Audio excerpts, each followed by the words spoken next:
Welcome anyway, Peter. This is Mighty Peter. Thank you for being here. And Thank you, Professor Latinx. yeah, I love this. Peter, I was just, the other day I saw announced this Academy Aperture. So even before we jump into Penny Dreadful, City of LA, Los Angeles, it's interesting, this Academy Aperture 2025 and, the Academy awards, like, putting these new kind of inclusive, standards in the films that they're going to be considering. And just, I was wondering from your side of the table as someone who, is, in the industry, what was your reaction?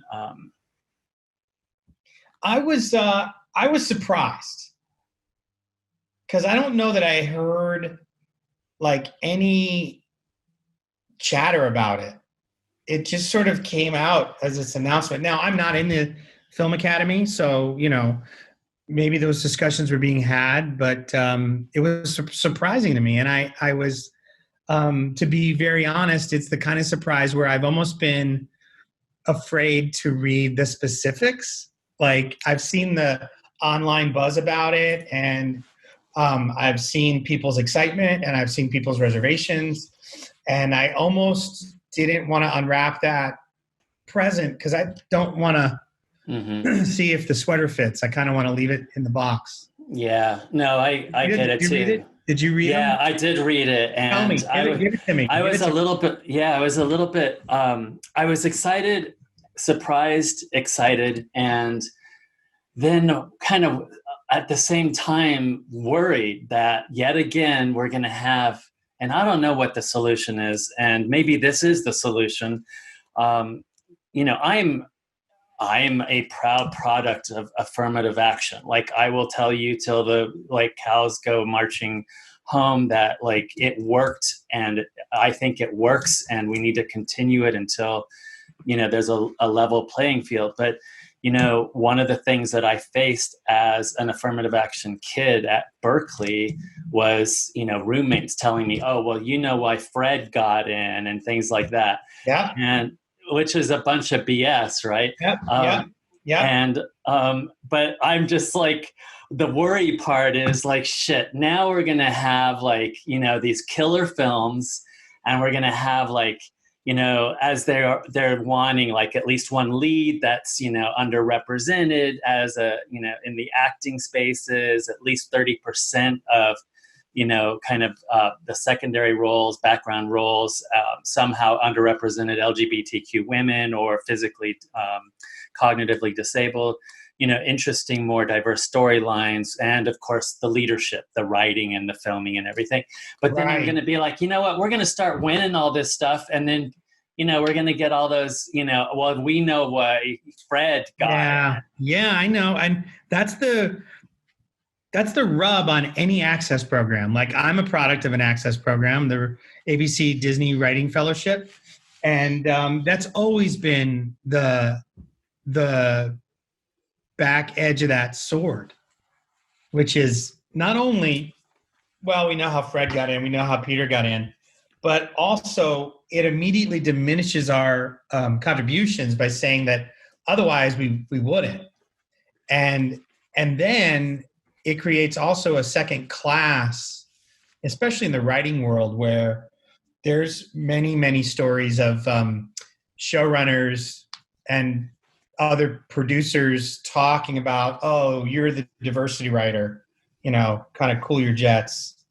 And so it does a lot of potential damage, even though it comes from the right place. And I guess that maybe psychologically why I didn't want to read the specifics, right? Because I was like, I'm just going to try to live in this abstract world where it's awesome.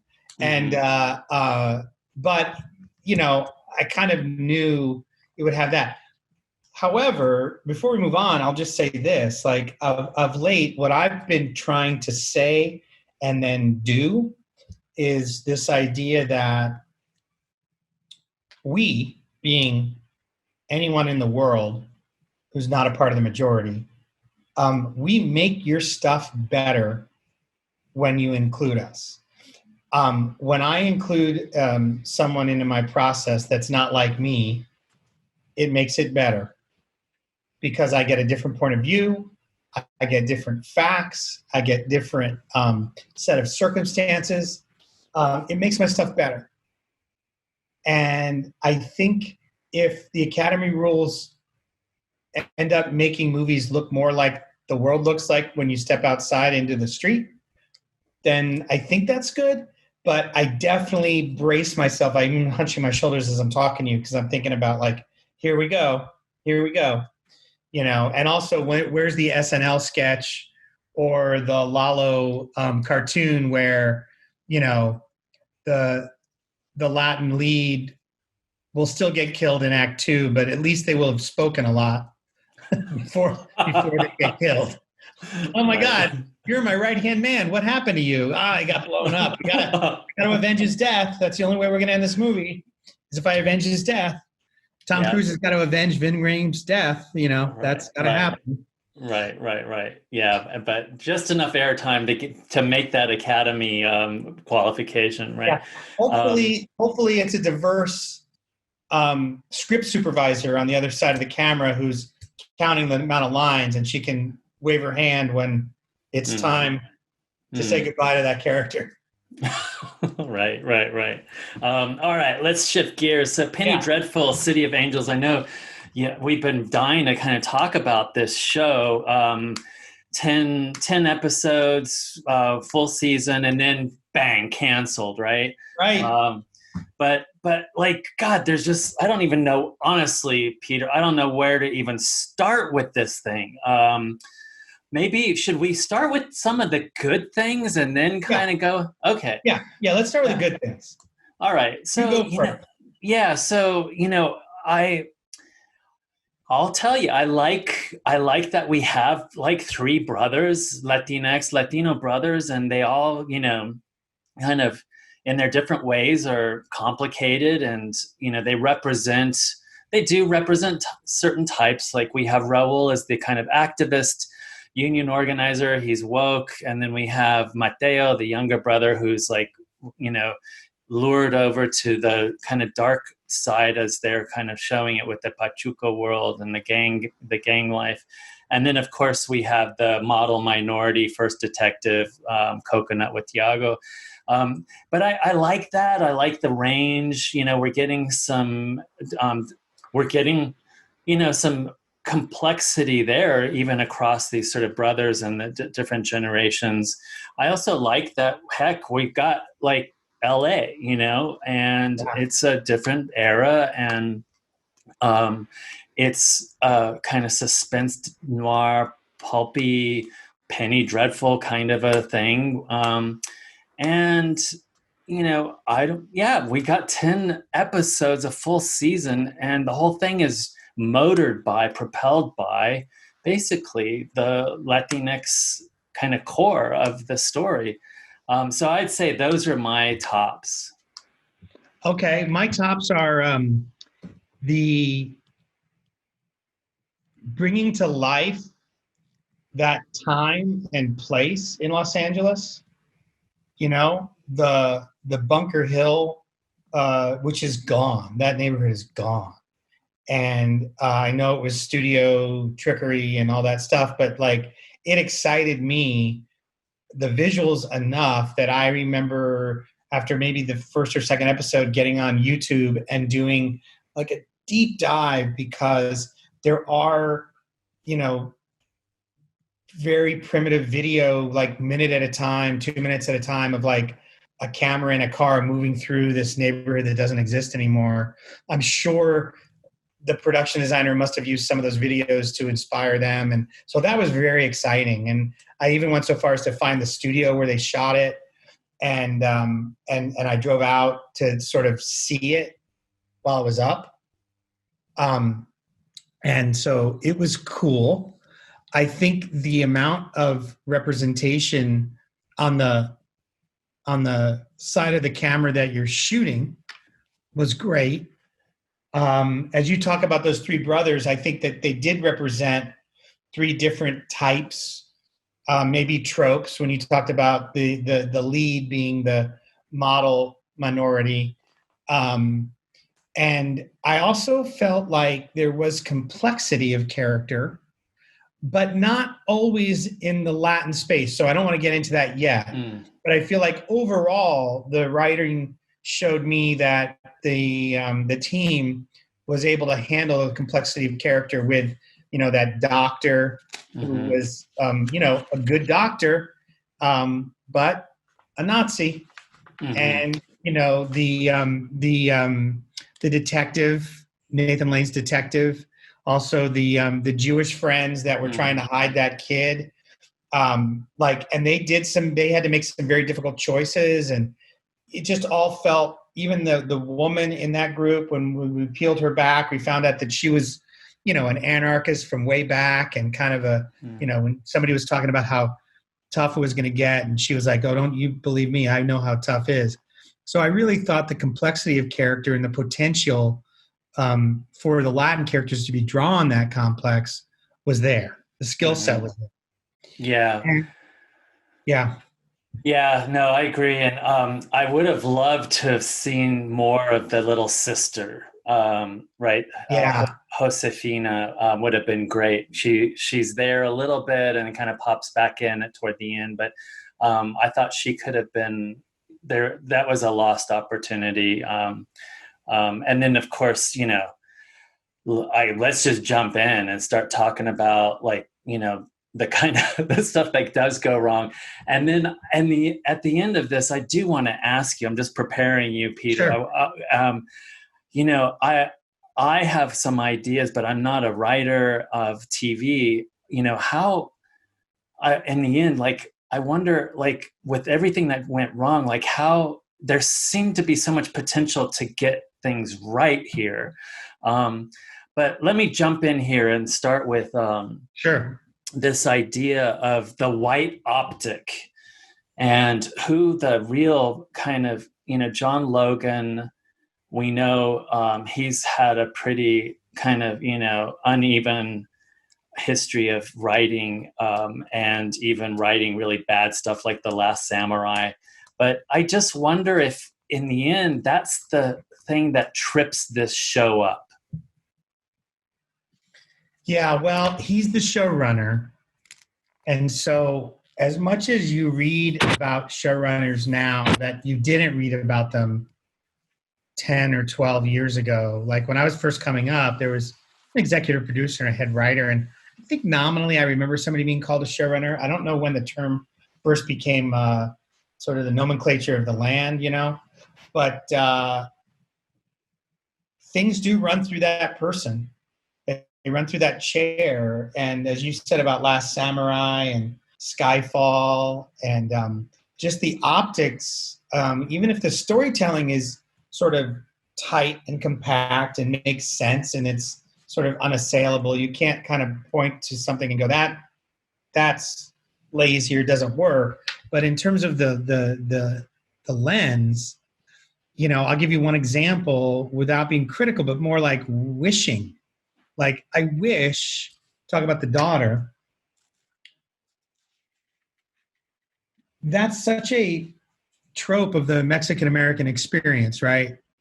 Our children want to throw off the shackles of our culture and do something different, right? And so that's not to say that that's not right or wrong, but is there more pathos and more humanity and more complexity if a girl that age is doing exactly what her mother wants and being sort of criticized by her brother, like keeping all these characters tight and on top of each other, like the brother that's gone out to be the detective coming home and saying, "Hey, sis, did you know when I go into town that there are, girls that are going to secretarial school," or whatever that equivalent of the day is.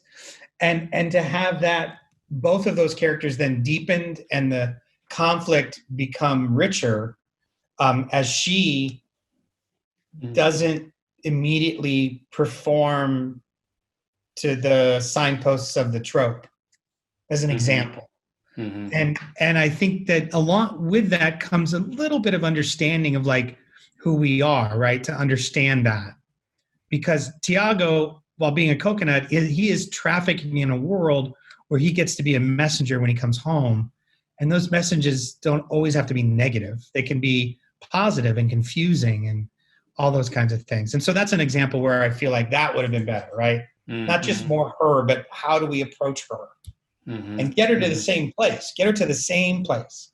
Going to that temple and finding her way there. But imagine the amount of guilt and complexity on Tiago's part if he felt responsible for putting her out into the world. Mm-hmm. And then he found her there.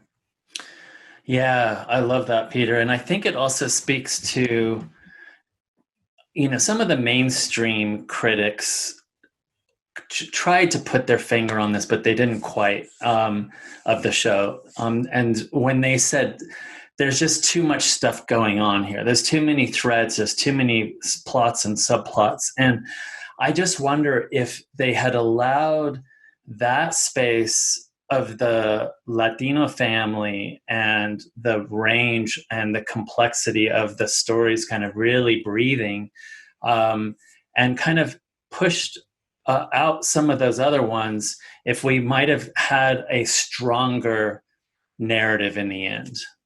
Right. I agree. I think so. And you still can do some of those. You can do all that you did, but you drive it all through that dusty neighborhood, Mm-hmm. And I think that what ends up happening, and I know there were some strong episodes of the show, and I looked up, the writer of record of those episodes, and one of them was the writer of the Motorcycle Diaries, wrote, I think, one of the strongest episodes of the series. And so I think given the chance, those characters can do that. There was enough there. Mm-hmm. But I don't know if someone like John Logan trusts that. I'll give you an example with respect to all the participants. I was on a show, maybe I won't say the names, but people figured out if they want. I was on a show where it was two families, a white family and a Latin family. And the casting of the pilot happened. And then, I got hired after the pilot, and I'm now on the staff and we're going to work.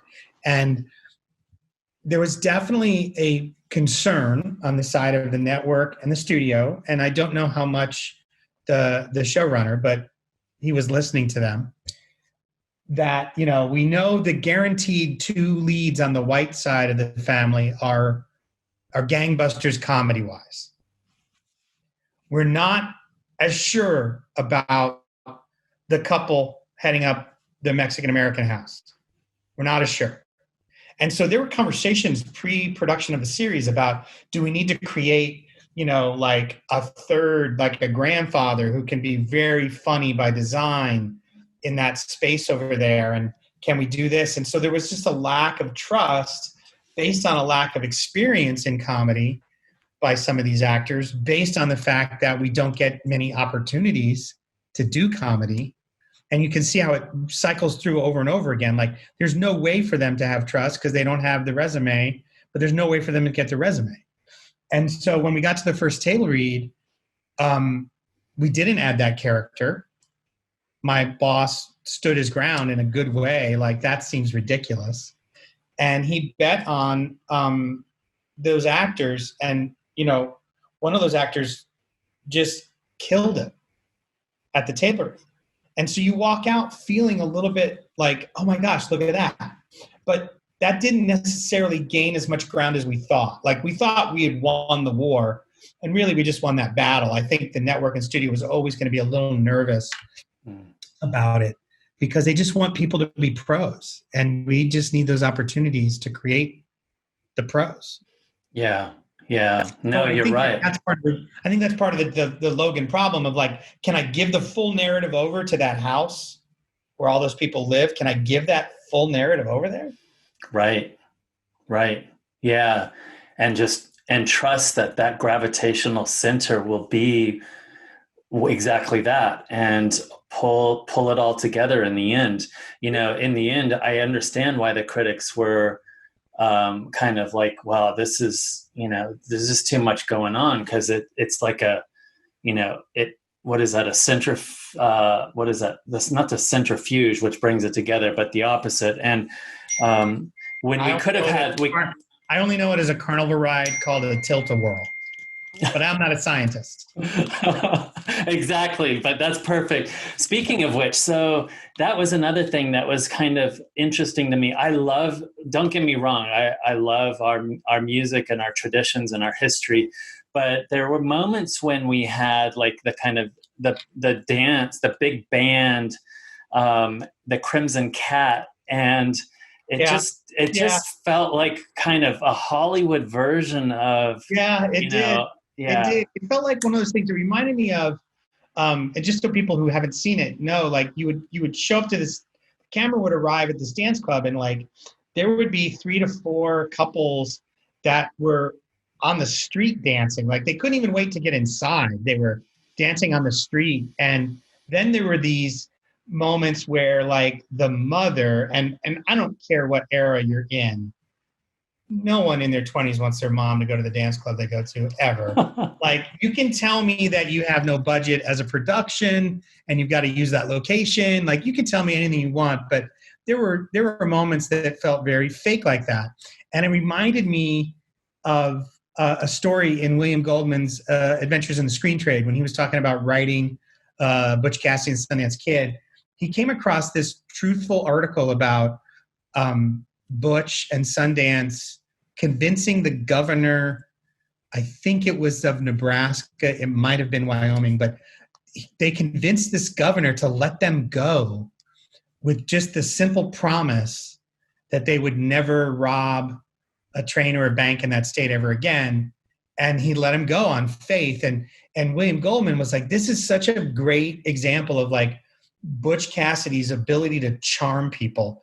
And he kept it in many, many drafts of the screenplay, but every time he turned it in, the studio and the director were like, this doesn't feel right. This doesn't feel true. And he would argue with him like, this is the one true fact in this movie. But he eventually gave up on it and it became part of his book. He goes, look, sometimes true things don't fit. And so I remember flashing on that story when I saw couples dancing on the street. Mm-hmm. And I thought, even if your research told you, yep, in front of these Pachuco clubs, people danced on the boardwalk, I wouldn't do it anyway. I would say it just feels weird to me, like we're starting a musical. Yeah, it felt like we were in a different movie. You're totally right, or a different kind of a genre of a TV show. So yeah, let's talk about, speaking of the Mama Maria, and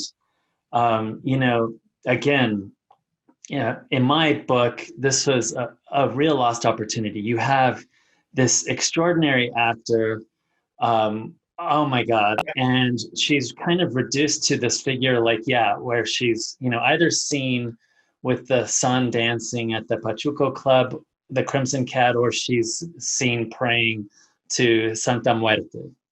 See, and she is probably the tropiest of the bunch. Like, there's just not much there. There's hand wringing, mijo, mija. There's praying. Later, I mean, she does have one moment of strength when she stands up to the monster in the other house, but it's very late in the game for me to care about her at that point. And she also has maybe my least favorite couplet of dialogue in the whole series, which is when her daughter comes to visit her at the white rich house, and they have this argument in the driveway, and it's the two of them, and they're all by themselves. The mother says something like, the daughter says something like, I'm angry, or I'm upset, or I'm angry. And the mother says some version of, well, we're Mexicans, that's what we are. And I thought, when would we ever together in a two-person conversation say that? I would just say, well, we're Murrietas, that's how we talk, or I wouldn't even say that. It just felt very much like she was in service of the cultural ambassadorship to the audience to tell everybody that we're pious, that we want all our babies to stay home even into their 30s, Mm-hmm. and we're passionate and we're superstitious. Mm-hmm. Mm-hmm. Yeah, especially the latter. That movie. I mean, this TV show. You know, if there's anything that kind of resonates beyond the moment of watching, it is this kind of weird primitivism, right? Where, Yes. again, maybe it's the white optic working, but we have this odd kind of leather-clad Magda who's upset with her sister Santa Muerte, and that's the kind of the seed, the catalyst for the entire narrative. And but then she's upset with her, and then saying in the same breath, like, "Are you going to try to stop me?" And then, but knowing that Santa Muerte at this point in her characterization doesn't care.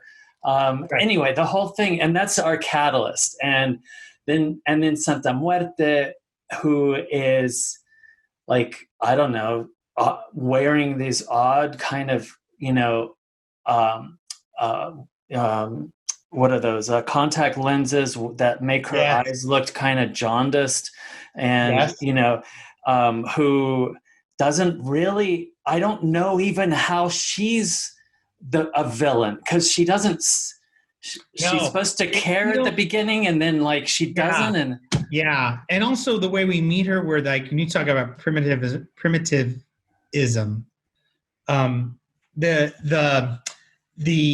the garage shed where all that shrine is, like, and again, I think to myself about these things in this way. I think, and this kind of goes back to something we were talking about earlier, which is, we make your stuff better by including us, and we can be anybody you're not. That's a real good statement. So is there anyone in the room, in that writing room, that says, as poor as this family is, and as cramped as that house is, who let mom spend all that money on all those candles and trinkets and take up all that space in that garage that could easily be used as an extra bedroom? That seems weird to me. And furthermore, if I got pushback on like the visual and the cinematographer, I'd say that's fine. But I just want to say that. And it's also an opportunity to have a conversation and say, I don't know when, but I'm sure it's existed. I just haven't seen it. But why not kick that entire story off with a scene in mass? Like, if you want to have some fun, let's have some fun with mom, where mom smiles and nods at the Irish priest. And let's start to talk about the way Mexican Catholicism has disguised itself inside of Catholicism, and all those different things that still are one-for-one substitutions. Like, let's do that. If you did that and we saw mom walk home and then mom goes to a shrine, you're kind of already a little bit more grounded, I think. Mm-hmm. Yeah, no, I agree. Something completely inorganic about that, the way they built that space, and it's the way they try to kind of shoehorn that into the story. I agree. And then also, I mean, honestly, like, how many crosses can anyone have? Like, but she bought them all. She bought them all. She went to the, what is it called? The place, she went to the, the candle store. What do you call it? Where we get the votive candles for the altar and all that. She's like my grandfather, who, God rest his soul, would occasionally, spend his paycheck at the bar before he got home. Like, she got paid for being a maid and went right to that store and bought everything, and then showed up at home and was like, I don't know, they didn't pay me very much. Like, she's got a problem. She's got a real problem with candle buying. No. So let's take a step into this space with So we have Magda, who is, looks like she just got off a motorbike in this kind of leather clad outfit. And then we have, Santa Muerte. And Santa Muerte, I mean, obviously I know she's like become really popular in the last couple of decades. And I know she's very popular, like in the narco culture and Mm-hmm. all of that stuff. But I, you know, one in and of her itself as a rewrite of that saint, she's just not interesting if we're going to take her for who she is within the story world. But secondly, the rewrite really has absolutely nothing to do. I mean, she could have been, Didn't have yeah, to be her at all. Well, tell me what you like, because you're right. Much more popular in the last couple of decades than when you and I were pepitos. I don't remember hearing about it much, if at all, as a child. Just me personally. yeah. And then when I did hear about it, I think what I heard, if I'm just jogging in my memory, is the job to bring safe passage to the afterlife. Like there was a legitimate job that was described to me anyway. I don't know about you, but the idea was like, oh, this is the person who makes sure you get where you're supposed to go, almost like the ferryman in a way. Like, Yeah. what Yeah. do you remember about her? So I just remember her coming up on. So when I would visit relatives in Mexico, every occasionally it happened to be, during the Day of the Dead celebration. And I remember going with cousins to the cemetery and hanging out. We didn't do much. Some older cousins would kind of drink a beer or whatever. And I do remember her coming up as the lady of like the dead, Santa Muerte. But I don't have much beyond that until I got, became older and Yeah. I was in college and then later when I became when I kind of understood things. But yeah, to me, she was just like a part of all of that, which was really not like horror and death as like the end of things. It was just Yeah. part of Day of the Dead, and it was fine, just like everything else at Day of the Dead. Yeah. And I don't know if the version of the character that was created in City of Angels, I don't know if it was properly explained in and of itself. Like, let's even forget that we're giving out a report card because we don't want to do that. Of like, did you get it accurate or not? But like the terms of itself, it seemed like you're right. There was this fight between the deities, but it was not clear, especially as Magda confronted her later, like, you're not going to step in for them, are you? And that seemed to frustrate Magda that she wouldn't step in. And so I don't know that I left that scene or that episode feeling like I knew what she would do. I only knew what she wouldn't do. But I don't know between the two of us if we got the same takeaway. Yeah, no, it was a really, as the catalyst for a 10 episode season, it was really weak for it to kind of rest on that. And there was a moment I did a search the other day because I wanted to see where Santa Muerte has appeared in pop culture.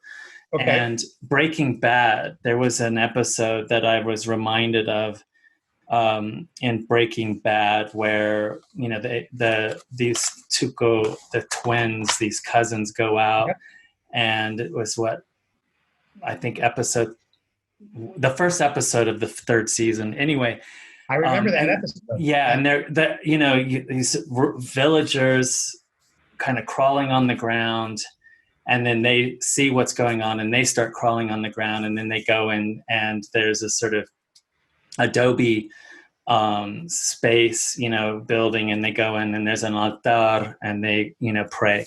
And I was like, okay, this, reminded me too that in pop culture, in and through a white optic, honestly, maybe that happens. But I have never seen, the only thing I've seen with really devout Catholics has been in like Mexico and the pilgrimage, where you see folks on their knees. But I have never seen this really weird crawling on ground. And maybe it exists, but if that's the only kind of representation that we're getting in the entire sort of season of Breaking Bad for a kind of alternate or a different kind of Catholicism within Catholicism, it's pretty freaking bizarre. And it's all that primitivism that we were talking about. Yeah. And it brings me back to, us, the City of Angels, because again, as a boogeyman, it doesn't work. And then even in a kind of primitivism, I'm not even sure it works. If it's a Hollywood primitivism and a white optic, I think it even fails there. I think it might. I think you're right. But you know what you just did? Because we always want to talk, and we've talked a lot to each other about, being positive, right? And we're going to tell the truth. And yet we're going to tell the truth, right? And it's going to be our truth, and we are going to hold space for anyone else's truth too. So I agree with everything you're saying. As a boogeyman, it doesn't work. And I guess one of the unanswered questions, as I'm looking to try to make it work, is the boogeyman is a white lady. Now, Natalie Dormer, on the side of talking about positives, she's a great actress. I don't know that I've seen her in anything, till this. I looked her up during the run of the show, and I remember seeing her credits and going, oh, right. But even within the confines of this show, for her to play those multiple roles, and especially the attaché to the city councilman, like that with the Pachuca, with Magda, like that's some great work. I thought she did. But I come back to the boogeyman being the boogeyman for the Mexican Americans is a white lady is interesting, because I say that on purpose that way, because I don't want to necessarily throw that out of hand. If you were in a writer's room and let's say we didn't know we were casting her, that's an interesting component to go like, yeah, maybe the white woman is the boogeyman to these people, to this woman who works as a maid for white people, and to this people that's, been pushed into a neighborhood. And, like you go, let's not throw that out of hand yet, but we have to own it if we're going to do it. Yeah. Like we have to talk in somewhere in those 10 episodes, it has to come out that like, that is the scariest thing in the world, right? The white person who means well or something. Like somehow we've got to draw ourselves towards it in a way. Yeah. Or we've got to like not make Natalie play a Pachuca. Like there's got to be some decisions in here that'll help us identify and relate, but I don't think they were there and they didn't feel consistent. Yeah, that's a really great point, Peter. And in fact, come to think of it, and of course, I'm sure, people in writers' rooms after the fact and watching shows kind of like, oh, shoot, I could have done it better this way. But I just wonder if in the end, Magda as the kind of villain should have been where the focus and energy and life should have been, because the Santa Muerte does feel like an add-on even there in that space. And do we even really need Santa Muerte as, she's been kind of distilled and reconstructed? I don't think so. I almost feel like, now this is a deeper dive, but, the original Penny Dreadful was set in Victorian England when Penny Dreadful was a thing. And part of it was taking these monsters and recontextualizing them in horror in that space. And so even though we've shifted time and culture, we're still calling it Penny Dreadful, but City of Angels. I wonder if the Santa Muerte was like the only sort of thematic connection was this is this myth. This is this monster recontextualized into this world. That's what we do on Penny Dreadful.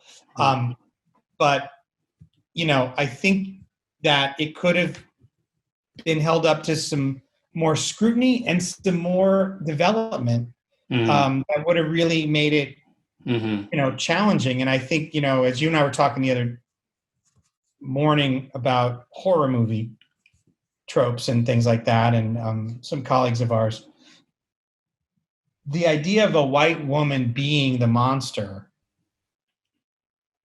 feels culturally correct, but it doesn't feel taken advantage of in the space that we just watched those 10 episodes. Right. Okay. So instead of throwing Santa Muerte out kind of with the bathwater here, we're saying, we should have done more, and it could have been much more compelling. And if we had had more as the catalyst and as our kind of touchstone throughout the narrative, it would have sort of held together better. And if we had given a little more breathing room to the Latinx community and the families and the interactions, that gravitational center would have been there. And, it would have brought out all the things that you and I identified as really loving. By the way, I will say this before we sort of wrap up. I love seeing, the one time I did love seeing Maria, the mama, was when she was on the bus. And it reminded me of in LA, what that hadn't, it wasn't just freeways and redlining that was destroying our working class communities. It was the car industry, right? Yes, for sure. I love that moment too. It felt very much modern. It felt like that still is a bus ride. That same show a different show that I worked on was at 20th Century Fox, and I live in Hancock Park, and it's funny in a way, ironic maybe. I had a teenage driver, and I had to give him the car, and we didn't have cars for everybody. And so there was a couple of weeks where I took the bus to work from Hancock Park into Culver City. And I would go real early because, of course, the LA bus, you got to count on it being late, count on transfers and blah, blah, blah. And so I remember sitting on that bus, and it was coming from the east side of town, and I'd get on it, and it's a bunch of people heading 2 or 3 more stops after me to go to work in Beverly Hills. And I remember texting my dad and saying like, wow, I'm doing a lot better and I have a lot of privilege, but I am a Mexican going west to work in the morning on a bus in Los Angeles, and that was a very great moment. So thank you for pointing that out.